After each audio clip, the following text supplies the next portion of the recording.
Yao is a typical Ghanaian boy who has dreams and aspirations. Yao wanted to read social sciences and become a lawyer. But as typical in the Ghanaian setup, Yao's parents said, Yao, you want to be a doctor. We want you to be a doctor. That is the dream of the parent. But Yao said, well, no problem. You want me to be a doctor? Yes, I'll go ahead and be a doctor.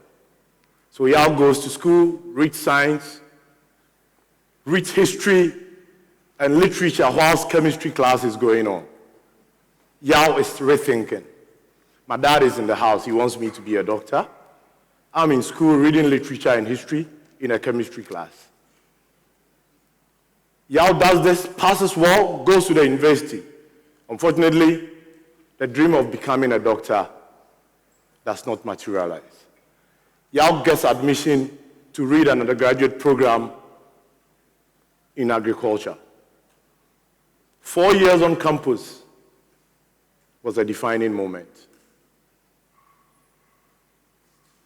To self-introspect and really see what the world has to offer an individual like Yao. So right after school, everybody is rushing to do their national services in Accra, in some cozy office. Yao says, no, I'm not going to live in Accra. I'm not going to live in Kumasi. I'll leave the comfort of my parents and go explore the world on my own. This takes Yao to a typical remote district in Ghana, Adensi West. And you can imagine leaving all the comfort, going there to go and search what the world has to offer. At a tender age of 20, during national service, Yao was given a portfolio of about 500,000 Ghana cedis to manage. You can't get this opportunity if Yao had stayed in Accra to do his national service. And that was when the mass cocoa spraying exercise had just started in Ghana. And Yao says, wow, at this age, I'm managing this portfolio. Yao works hard, gets recommended, does his service with excellence. And Yao one day gets called by a Fortune 500 company that has a management training program and we want you on. He goes through all the assessment processes and Yao is picked. At that tender age, Yao gets into that Fortune 500 company. After induction and after everything, Yao is called into the offices of one of the directors one day and said, Yao, we want you to go to the Afram Plains. Wow. From Accra, Kumasi, to Adensi, now to the Afram Plains. What do you want Yao to go do there? So there's a new plantation that we're trying to bring out into the country to develop one of the best trains to export outside Ghana into the world. We want you to go take charge. Yao goes to the Afram Plains and no electricity, no water. And Yao is the guy who went places that nobody wants to go. So right from national service into his first job in the first Fortune 500 company. Yao goes, he learns, he practices, he respects, and Yao succeeds. In doing this, Yao was able to give the company through that plantation system over $5 million in exports. And that was this young guy who was living a dream, but not living a dream where most people wouldn't want to stay to live that dream. Yao does this, and at the moment, Yao tells himself, I'm a people's person, I want to move. Another multinational keeps calling. We want you to come help ourselves. We are not doing well in this area, and we think you will be good enough to come support us. Yao rethinks, re-strategizes, and says, well, it's time to move. He moves into another Fortune 500 company. Yao is a lucky guy. He keeps working in Fortune 500 companies with the travel, the prestige, the learning experiences, and what have you. And with all the excitement of running possibly into the biggest brand in the world, Yao gets another disappointment on quotes. Our sales up north is not doing well, Yao. So we want you in Wa, we want you in Bolga, we want you in Tamale. And Yao thinks, wow, is it my faith? Is it my destiny? Or is it just sheer coincidence? With that tenacity, Yao takes his bag, flies over to the north, and within 6 months, Yao is changing things in the north. Why am I telling you Yao's story? It's always good. And it's better you get the spotlight hits on you when you are not in a bigger crowd, when you are not in the place everybody wants to be. Imagine you alone in the desert, and there's a photographer capturing a moment. You're damn sure he's going to capture you alone in the desert. So what I'm here telling everybody, the future and the present, and even the past, learn to make sacrifices, learn to go places that nobody wants to go. Yao did this. Back to Yao's story, he did this. And there was another brand coming in town, and as usual, Yao gets a call. We want you as part of our team because we've seen and heard what you are doing. Will you come onto our team and help us? And Yao moves there. It's a journey. It's a process. You learn, you make mistakes. You learn from the masters, you correct. You do it every day, and you become a master as you move along. So here is Yao at 26 years, being poached by another Fortune 500 company. This time the biggest drinks company in the world. And at the age of 26, 27, Yao is the youngest senior manager among peers who are 40 plus. Definitely Yao will get intimidated. But the most important thing is, when you get an opportunity, you stop and pause. You learn from the masters. With humility, with tact, with that panache, with the poise and the positive energy that you want to learn, definitely the masters are going to teach you. And it's always good when you learn at the feet of the masters. So Yao gets in here. He works for a while in multiple roles over the course of time. And Yao succeeds. Yao succeeds because there is that passion. Yao succeeds because he has the will to learn. And that is very important. We keep learning every day, and life is a journey. We never stop learning. With a dream of being a doctor, not becoming a doctor, being a Greek, Yao moves into business development. Yao moves into leadership. And that is how the transition goes. So here is Yao. After a number of years, Yao becomes a CEO of a global multinational at the age of 35. And it's a journey that a lot of us can identify with. Through the hard work, through the tact to learn. If you want to create a personal brand, it's very important that you create a good name. Good name underlines and underscores that pedestal that will take you to when somebody can pick a phone and tell you, hey, we need somebody, come work for us. So in order to create a good name, you need that humility, you need grace, you need a bit of spirituality, you need to be true, you need to be trusted. You need to keep friends, positive friends, of course, and a good network. You have to be competitive. And most importantly, you stay the course and you be the man. So in trying to create personal brands, the most important thing I will tell you today is get a better name. We have people who have died years ago. And when a descendant goes to somewhere and you mention your name, you mention your surname and it goes like, Are you related to so and so? Then the doors begin to open. Even closed doors begin to open because of that name. So in creating your personal brands, what I want to tell you today is to create a very good name. And once you create a good name, that becomes the bedrock on which your success is going to lie. The steps after you've created a good name for yourself, the most important is having that values. Every person, every individual, every brand has their values.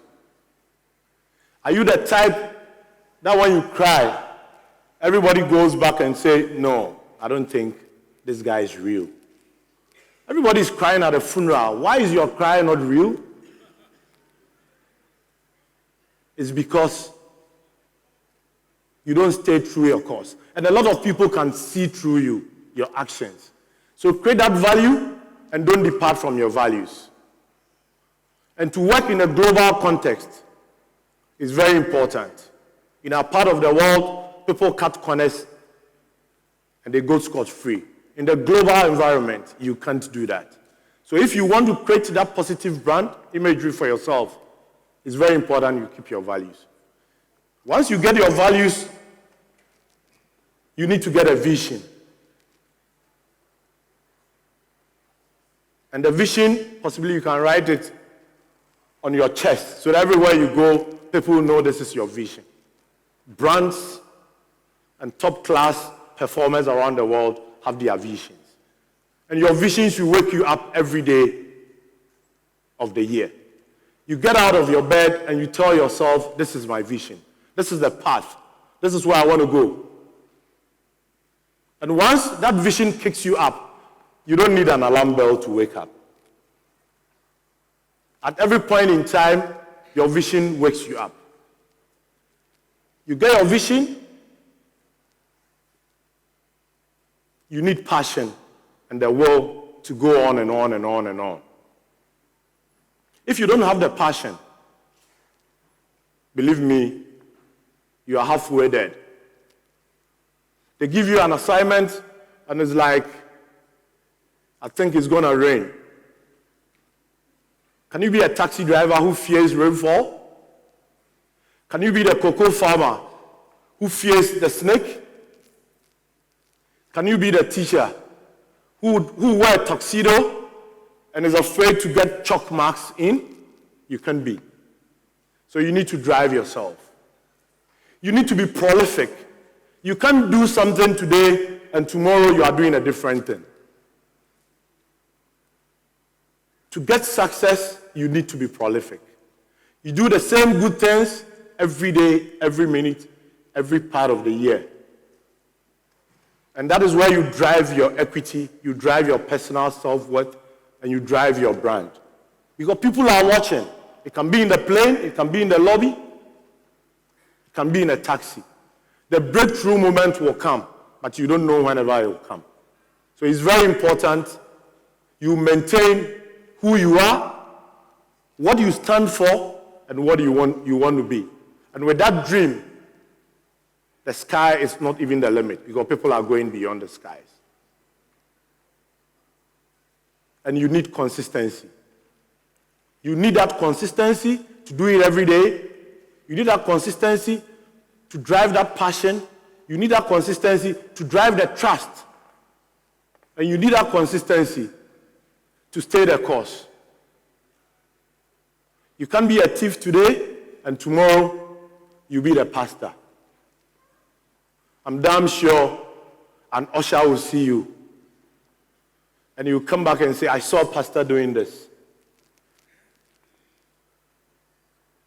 So to the present and the future here, you need a good name and you need some personal structures if you want to deliver success for yourself. And it's painful. It's not easy. And you need that pain to sustain your hunger to get to the promised land. And it's very important we get a tenet of delivering excellence every day of our lives. So you need to rethink, you need to re-strategize, you need to refocus, you need to differentiate yourself. Everybody has a degree, everybody is doing an MBA. And you go to organizations today, from the front desk officer to the CEO, everybody has an MBA. Everybody has an MBA. My front desk officer has an MBA, the CEO has an MBA. So how do you become the CEO? With your MBA and the CEO becoming something else. You need to differentiate. You need to rethink. So if you are the sweeper, be the best sweeper. If you are the best clerk, be the best clerk. And be the best in whatever area, in whatever department, in whatever field you've put yourself to be. Because that breakthrough day is going to come, and you never know when it's going to come.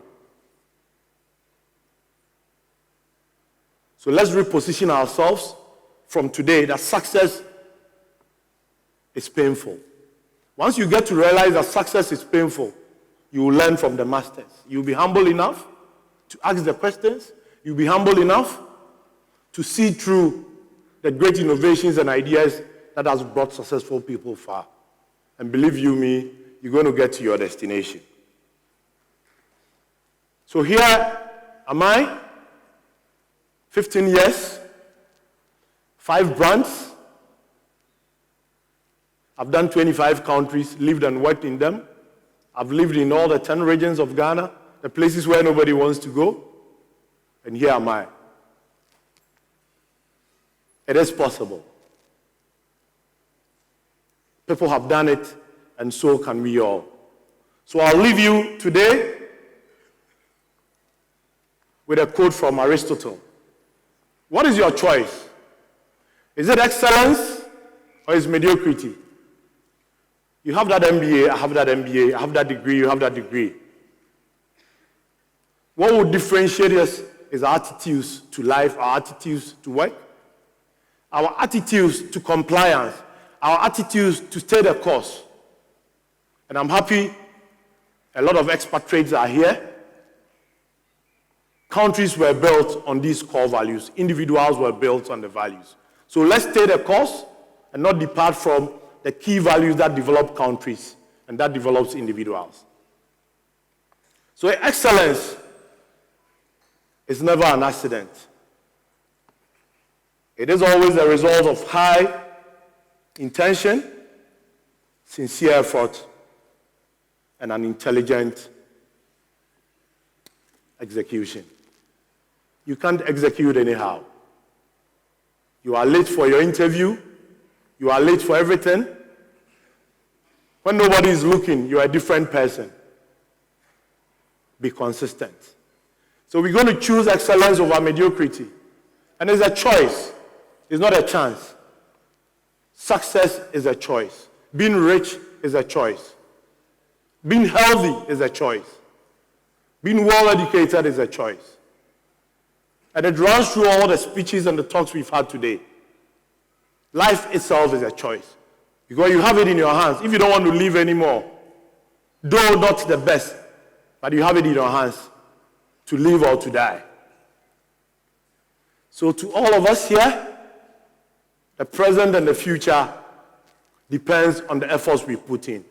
Be in a good crowd, be ready to sacrifice, be ready to go where nobody wants to go, be ready to make sure your values underpin your actions, and the sky, I believe, will be the limit. Thank you very much.